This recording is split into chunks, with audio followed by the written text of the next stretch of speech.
Bueno, ¿qué pasa? Las reacciones normalmente no transcurren tal cual como me lo indica la estequiometría. Es decir, no usamos las cantidades justas de los reactivos porque influyen muchos factores en una reacción que hacen que a veces tengamos que tener algún reactivo en exceso para asegurarnos que la reacción ocurra.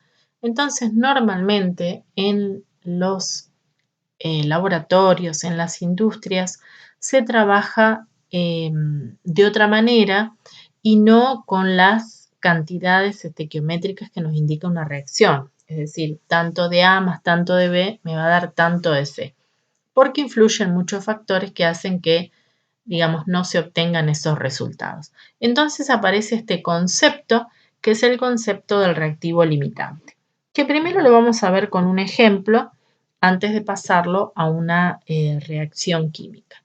Vamos a suponer que queremos fabricar bicicletas, ¿no?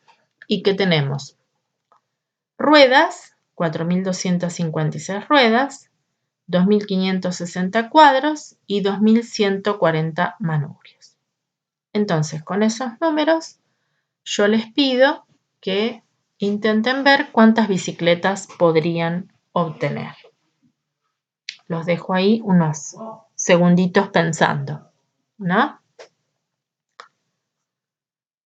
Tantas ruedas, tantos cuadros, tantos manubrios. Uno tiene que pensar cómo está construida, que hay dos ruedas, que hay un solo manubrio y un solo cuadro por bicicleta.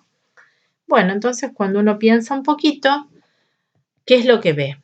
Que puede obtener 2.128 bicicletas, no más que eso. Que el componente que limitó la fabricación fueron ¿quiénes?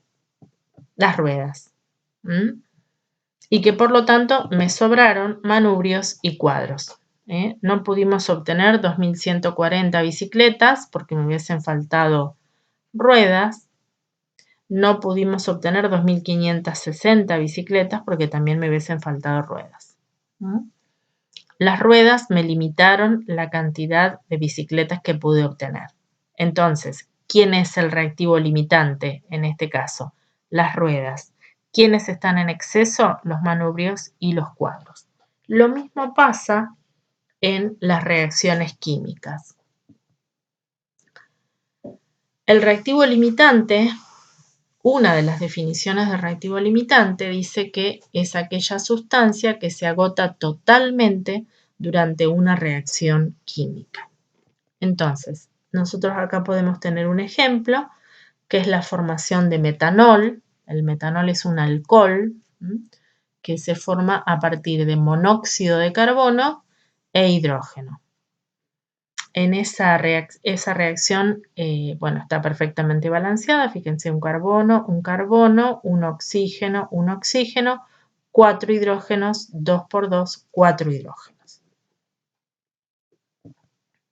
Si nosotros miramos esta reacción, vamos a suponer que están ejemplificadas las moléculas de hidrógeno, la de monóxido de carbono y la de metanol.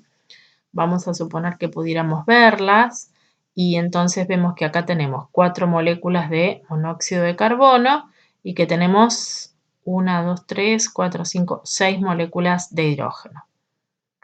Cuando reaccionan, ¿qué es lo que vemos? Que se forman 3 moléculas, estas 3 que son iguales, de metanol, estas son las de metanol, y me está sobrando una molécula de monóxido de carbono. ¿Qué quiere decir? Entonces, con estos números que tengo acá, ¿quién fue el reactivo limitante? El hidrógeno. ¿Quién fue el reactivo en exceso? El monóxido de carbono, porque me sobró una molécula que tengo acá. Si yo hubiese querido que la reacción fuese tal cual lo marca la estequiometría de la reacción, acá necesitaba más hidrógeno, porque fíjense que tengo 4 moléculas de monóxido de carbono, hubiese necesitado 8 moléculas de hidrógeno y no las tengo 6. Por lo tanto, ¿quién me limitó esta reacción? El hidrógeno. ¿Quién sobró? El monóxido de carbono, que fue el reactivo en exceso. Otra forma de definir reactivo limitante es decir que es aquel que genera la menor cantidad de producto. Y esto es real, porque si uno pensara en el monóxido de carbono, debido a estas 4 moléculas, yo tendría que haber obtenido 4 moléculas de metanol, porque la relación en la ecuación es 1 a 1. Si hubiese tenido 4 de estas, tendría que haber obtenido 4 metanoles. Y sin embargo tengo 1, 2, 3. No tengo 4. En cambio, cuando miro el hidrógeno, al tener 6 moléculas de hidrógeno, 1, 2, 3, 4, 5, 6, como la relación es 2 a 1, eso significa que si acá tuviera 6, acá tendría que tener 3. Y es justamente lo que obtuve. La menor cantidad de metanol posible que tuve es la que me dio el hidrógeno. Entonces, esa es otra forma de definir reactivo limitante. Es el que se agota totalmente durante una reacción química, como pasó con el hidrógeno, o también podemos decir que es aquel que genera la menor cantidad de producto posible.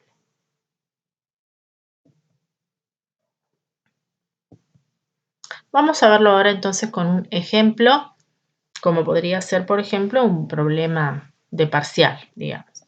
En este ejemplo nos dicen que van a reaccionar 7 gramos de zinc con 40 gramos de ácido sulfúrico según la siguiente reacción. El zinc más el ácido sulfúrico da una sal, que es el sulfato de zinc, y genera hidrógeno. Y nos están preguntando cuál sustancia reacciona totalmente, cuál es la masa de sulfato de zinc que se obtiene, que es uno de los productos de la reacción, y cuántos gramos de la otra quedan sin reaccionar. Quiere decir que hay una que está en exceso, que queda sin reaccionar. Bien, entonces en el inciso A tengo que encontrar cuál es el reactivo limitante. Eso es lo que me están preguntando, porque si me preguntan cuál sustancia reacciona totalmente, lo que me están preguntando es de estos dos reactivos, ¿cuál es el reactivo limitante? Para eso, el primer paso es ver cuál es la relación de masas entre los reactivos y productos. ¿Por qué? Porque los datos los tengo en masa.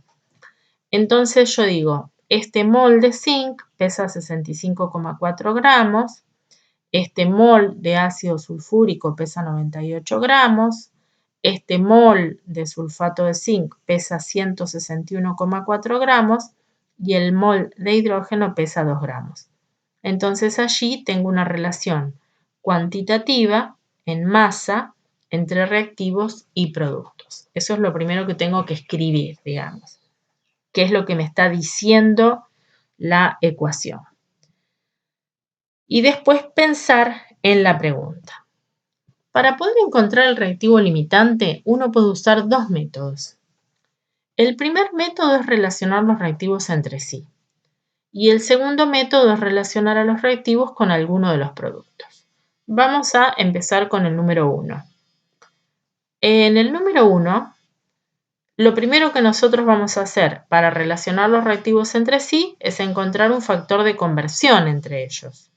Un factor de conversión que me dice que 65,4 gramos de zinc reaccionan con 98 gramos de ácido sulfúrico. Ese es mi factor de conversión. Entonces yo ahora voy a pensar qué sustancias tengo. Bueno, tengo, mejor dicho, qué cantidad de sustancias tengo. Tengo 7 gramos de zinc. Me voy a preguntar esos 7 gramos de zinc con cuánto ácido sulfúrico reaccionan. ¿Cómo?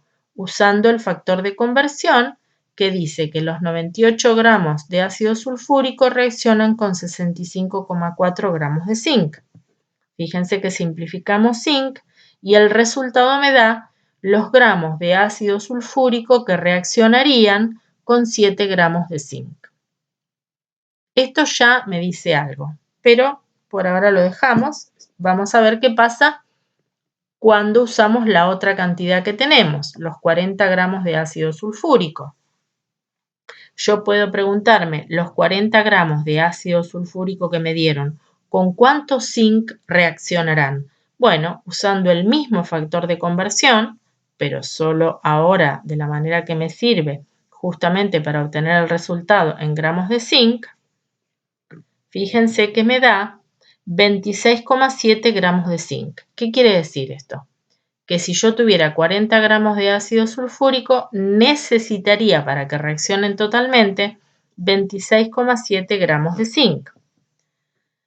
En realidad, yo tengo 7 gramos de zinc y tengo 40 de ácido sulfúrico. Para los 7 gramos de zinc, calculé que solamente necesito 10,5 gramos del ácido sulfúrico. Entonces, ¿quién está sobrando? El ácido sulfúrico. ¿Mm? Por lo tanto, si sobra el ácido sulfúrico, ¿quién es el reactivo limitante? El zinc. ¿Mm? El zinc es el que está limitando la reacción. Fíjense que solo necesita 10 gramos de ácido sulfúrico cuando en realidad teníamos 40. Yo con esta cuenta sola, con esta única cuenta, ya me hubiese dado cuenta. Digamos, bueno, podría haber empezado por esta o por esta, con cualquiera de las dos, con una sola de las dos, ya me daba cuenta quién era el reactivo limitante. Si no empecé por esta y hubiera empezado por esta, hubiera dicho, bueno, si para 40 gramos necesito 26,7 de zinc y no los tengo, porque tengo solamente 7, quiere decir que el zinc es el reactivo limitante. El otro método que dice relacionar los reactivos con algún producto también necesita generar nuevos factores de conversión. En este caso, de cada uno de los reactivos con uno de los productos de la reacción, que puede ser el sulfato de zinc. Entonces acá hemos generado los dos factores de conversión. Necesito 65,4 gramos de zinc para obtener 161 gramos de sulfato de zinc. O necesito 98 gramos de ácido sulfúrico para obtener 161,4 gramos de sulfato de zinc. Esa es la relación entre los reactivos y uno de los productos. Entonces ahora lo que vamos a hacer es ver cuánto producto podemos obtener con las cantidades que nosotros tenemos de partida, los 7 gramos de zinc y los 40 gramos de ácido sulfúrico. Con los 7 gramos de zinc, ¿cómo uso el factor de conversión? De manera que el sulfato de zinc quede en el numerador. Si es 161,4 gramos de sulfato de zinc, se pueden obtener a partir de 65,4 gramos de zinc. Mis 7 gramos de zinc, ¿cuánto producto me generan? 17,3 gramos de sulfato de zinc. Los 40 gramos de ácido sulfúrico, ¿cuánto sulfato de zinc me generarán? Uso el otro factor de conversión, el que relaciona al sulfúrico con el sulfato de zinc, simplifico y eso me dice que con 40 gramos de ácido sulfúrico yo podría obtener esta cantidad de sulfato de zinc. ¿Pero qué pasa con esa cantidad? No es verdadera. Si yo hiciera esa cuenta nada más, estaría mintiendo si diera eso como resultado. No puedo obtener esa cantidad de sulfato de zinc. ¿Por qué? Porque no me alcanza el zinc, porque estoy sacando este resultado a partir del reactivo que está en exceso. Al hacer estas dos cuentas, si no hubiéramos hecho las anteriores, igual me doy cuenta que el zinc es el reactivo limitante. ¿Por qué? Porque es el que menor cantidad de producto me permite obtener. Otra de las definiciones que dimos para reactivo limitante. El ácido sulfúrico dice que podría obtener 65,9 gramos y el zinc dice que puede obtener 17,3 gramos. Esta es la menor cantidad de producto que puede obtener, por lo tanto, el zinc es el reactivo limitante y quien está en exceso es el ácido sulfúrico.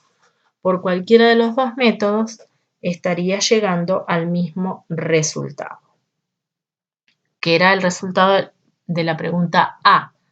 ¿Cuál es el reactivo que se consume totalmente? El zinc. La pregunta es necesario hacer todo esto? O sea, hacer todos estos cálculos. La respuesta es no. ¿Por qué? Porque con una sola de estas cuentas ya me hubiese dado cuenta. La primera pregunta fue ¿cuál sustancia reacciona totalmente? Yo podría haber empezado, por ejemplo, preguntándome con 7 gramos de zinc cuánto ácido sulfúrico reacciona, que es lo que hice en la diapositiva anterior, y esto me daba 10,5 gramos de ácido sulfúrico. Ya ahí me doy cuenta que tengo un exceso de ácido sulfúrico y que el reactivo limitante es el zinc. No necesito hacer más cuentas para resolver este inciso, que es el inciso A. La sustancia que reacciona totalmente entonces es el zinc porque es el reactivo limitante. En el inciso B me preguntaban qué masa de sulfato de zinc se forma. Entonces ahí es muy importante que ese dato nosotros lo saquemos relacionando al reactivo limitante con el producto. Como ya sé que el reactivo limitante es el zinc, simplemente me voy a fijar el zinc, los 7 gramos de zinc que yo tengo, cuánto sulfato de zinc me podemos obtener sabiendo que este es el factor de conversión entre el zinc y el sulfato de zinc. Y eso me da los 17,3 que ya habíamos encontrado en el procedimiento anterior. Esa es la masa de sulfato de zinc que se forma. Y por último, en el inciso C me dice cuántos gramos de la otra sustancia quedan sin reaccionar. La otra sustancia es el ácido sulfúrico. En el inciso A habíamos dicho que los 7 gramos de zinc reaccionan con 10,5 gramos de ácido sulfúrico. Por lo tanto, ¿cuánto sobra? Si yo tenía 40 gramos y reaccionan 10,5, sobran 29,5 gramos de ácido sulfúrico. Y ahí tenemos resuelto el ejercicio. Pudiendo aplicar cualquiera de los dos métodos para resolver el